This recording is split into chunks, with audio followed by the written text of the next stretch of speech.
we're not going to edit out the name of the store. But they've got a Workbench on sale. I've been actually thinking about making one, but then this thing popped up for Black Friday, and I don't shop on Black Friday. Anybody who knows me knows that I'm usually the guy who stays at home because I really couldn't be bothered to go out and mingle with the masses. I've got it up on the screen here if you want to zoom in on that. So it's 60 inches wide. It's got 4 drawers. Looks to be about maybe 2.5 feet deep. Looks like it's got holes for Benchdog. It's got a shelf on the bottom. It's got a who's it at the end, Vise, which is pretty much what I want. Nice even.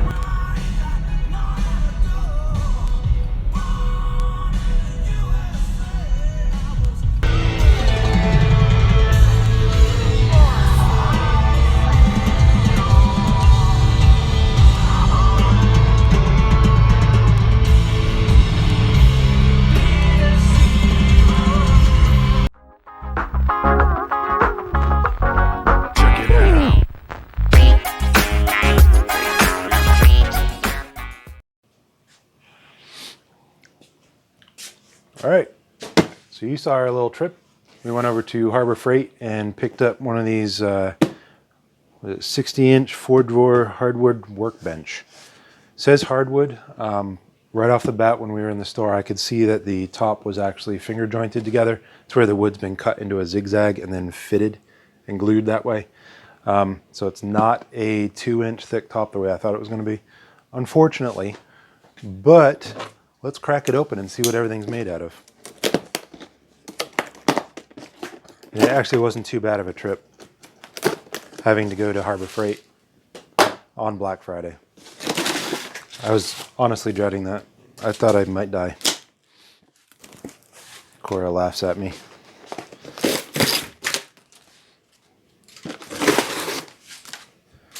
I will warn you, if you go to get one of these things, it was heavy. Bring a person to help you out. I don't know if that's a good thing, given that we were hoping it was hardwood.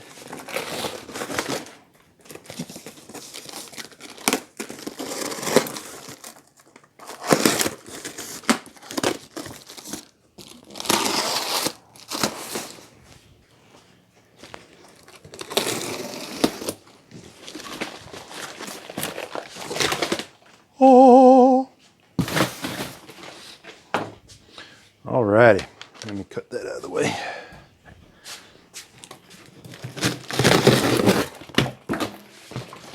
So it looks to me, it looks like there might be a little bit of maple, maybe a little bit of ash.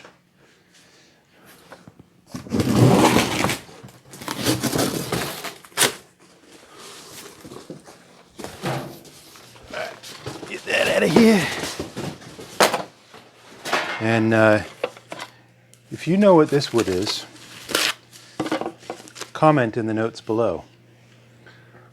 It's got a very particular grain pattern. I don't know if you can see that. Is it picking up in the picture? He's joke. I know what it is. Classic Harbor Freight. All right, so got your instructions. Got your parts. This is actually what I was most interested in. This is the clamp for the side of the bench. And it's got a cast, I don't know what you would call this, collar maybe for the, this will be the auger bit that tightens this up against the bench. So that was one of the things that I was really kind of looking forward to. If I get nothing else out of this, that'll be a bonus. All right, so it looks like the legs are already put together. They are screwed together, and it looks like, you come in a little bit on this, looks like they were jointed into the sides, which, that's good. It's strong. Screwed into the bottom. I don't see any evidence of glue. Everything has a kind of a rough shellac coat, it looks like, maybe a lacquer coat. The drawer slides are screwed onto this with a particle board base. Not a fan of particle board, but given that that's just going to hold some hand tools and such, may not be a problem. So there's one side, there's the other.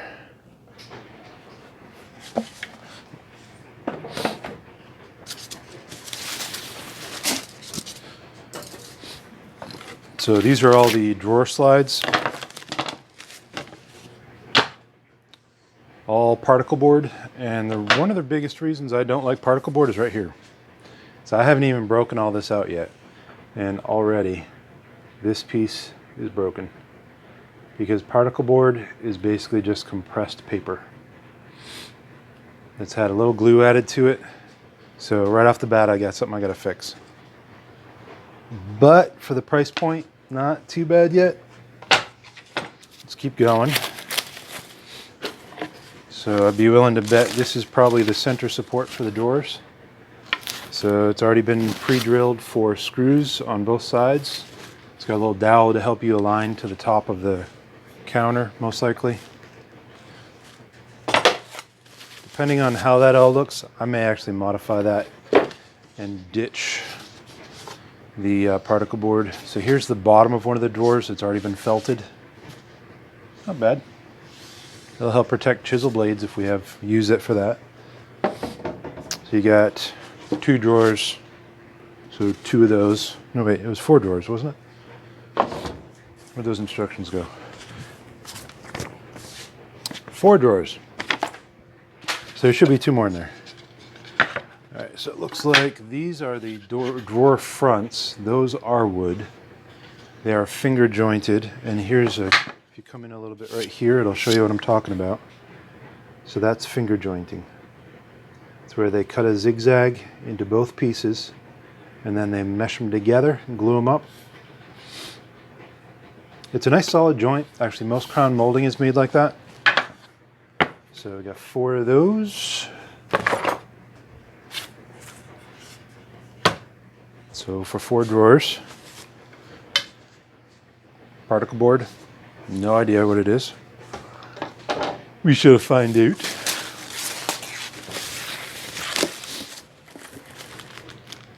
Alright, that's pretty cool.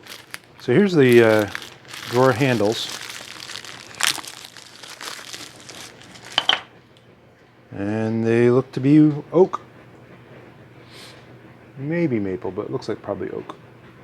That's not a bad thing. And they've got the what will receive the screw right there. That's not too shabby, actually. Set those aside. You'd probably pay about $1 a piece for those. So here is what I was already anticipating to be slightly disappointed about. So this is the top. They've got some holes drilled for Benchdog's, so you can actually put a little peg in there. I'm hoping that's in here somewhere. That might be what those are. So you can slide those in there.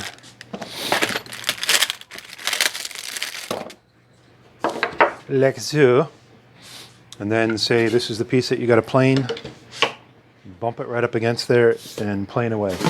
Now the first thing that I see wrong with this, I'll have to make some more of these because most of the time when I'm planing,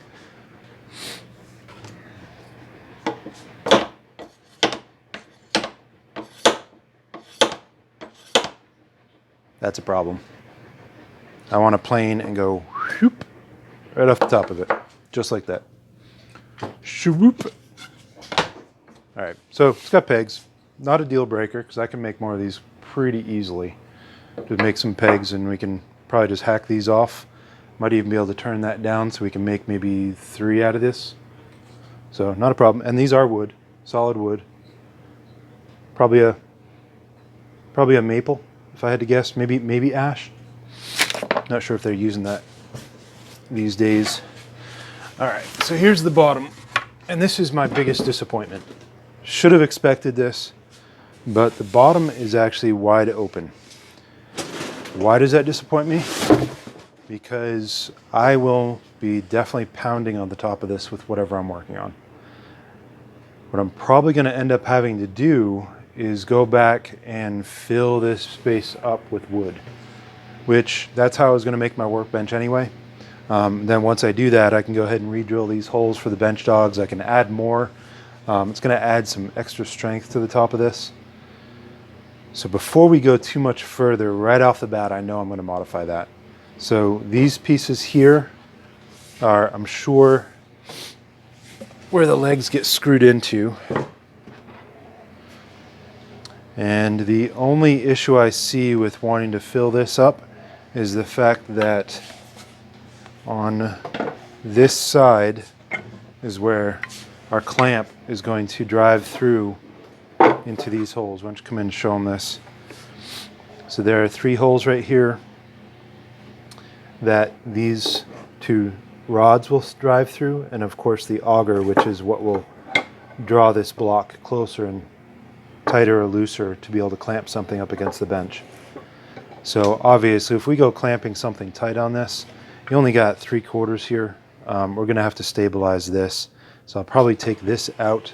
I'll probably take this off, fill this up with wood, and re-drill those holes. So I'm going straight into nothing but solid wood here. So I want this top to be as strong as possible. But overall, it's clean. It's a nice smooth surface. It's pretty. I'll give them that. It's got a lacquer coat on there. I'd rather have an oil coat, but that's not a deal breaker. It is all finger jointed. So I think once we add wood to the bottom and we just add a whole lot of glue on this, we re-drill the holes on this side, re-drill our Benchdog holes, which we may or may not need to drill all the way through. The pegs only go down probably about as deep as this wood top is. Yeah, it just sticks out a little bit on the bottom. I'll show you from that side. So that's flush on the back. It's just sticking out a little bit. So we might just have to poke a hole back through just a little bit. On second thought, I might go all the way through, because if I'm planing and you get sawdust in these, those holes will get filled up pretty quick. So I'll probably have to drill all the way through. But all in all, not a deal breaker. Set that aside. Here's the other 2 bottoms to the drawers that are already pre-felted. So that's nice in that if you have a plane or a chisel, you have spent a lot of time to get that chisel edge nice and sharp. You don't want to be putting that up against something harsh that could potentially chip or damage the chisel edge. So to be able to put it down on something like felt, that's not a bad thing. I usually put them on their side because then I don't have to worry about the edge coming into contact with whatever I'm putting it on. But that'll be nice. Be a nice safe place to be able to put my sharpened tools. So I've got a couple more miscellaneous pieces here. Be willing to bet these are probably the back of the drawers. Set those right there. Some more pieces, not quite sure what they are. They have been drilled out for a fastener of some sort. When I do assemble this, I plan on gluing everything together. So I do want this thing to be as stable as possible. And then I believe this particle board beauty is the bottom shelf. I'll probably use it for now, but I'm not a fan of particle board. So we shall see. And that's all that's in that. So I think the first step in this process is going to be, we got to take this block off and we got to take that fastener off. So let me get some tools together. I'm going to go ahead and collect the pallet wood that I'm going to need to be able to fill up this void. I don't think I have to be too particular about the bottom and how clean it is. I'll probably clean it up enough, sand it just enough so that it's stable. And the other thing I'm thinking of is once this is all set up, and this is now your new tabletop, so you're sanding away, you're working on stuff, you got sawdust that falls down into those Benchdog holes. What's right underneath those holes? You have a drawer full of tools. So all that sawdust that's going through these holes is going to drop right into your drawers. That's a design flaw right there. So I'm going to have to think of a way. I might have to mount the drawers a little lower and possibly put maybe a slanted piece of wood directly underneath this to allow that sawdust to go that way. Not sure. I'm going to have to think about that. All right, that's our unboxing for today. Join us next time when I start to get the pallet wood out. I've already got a lot of the pallet wood cut up. Just need to kind of trim it up and get it ready to be glued up into panels. I'll probably do it in some sections. But I'll do a video just on that, getting this thing modified so you can follow through with that. But join us next time and then we'll get this thing together and give her a test. So a peek into the future. We got a video that we've been working on. If you know what this is, comment in the notes below to see if you can tell what this is going to be. So this is just a prototype, but we've been working on this. I think it's going to be a lot of fun, and I think it's going to be a good one. All right, thanks a lot. Join us next time.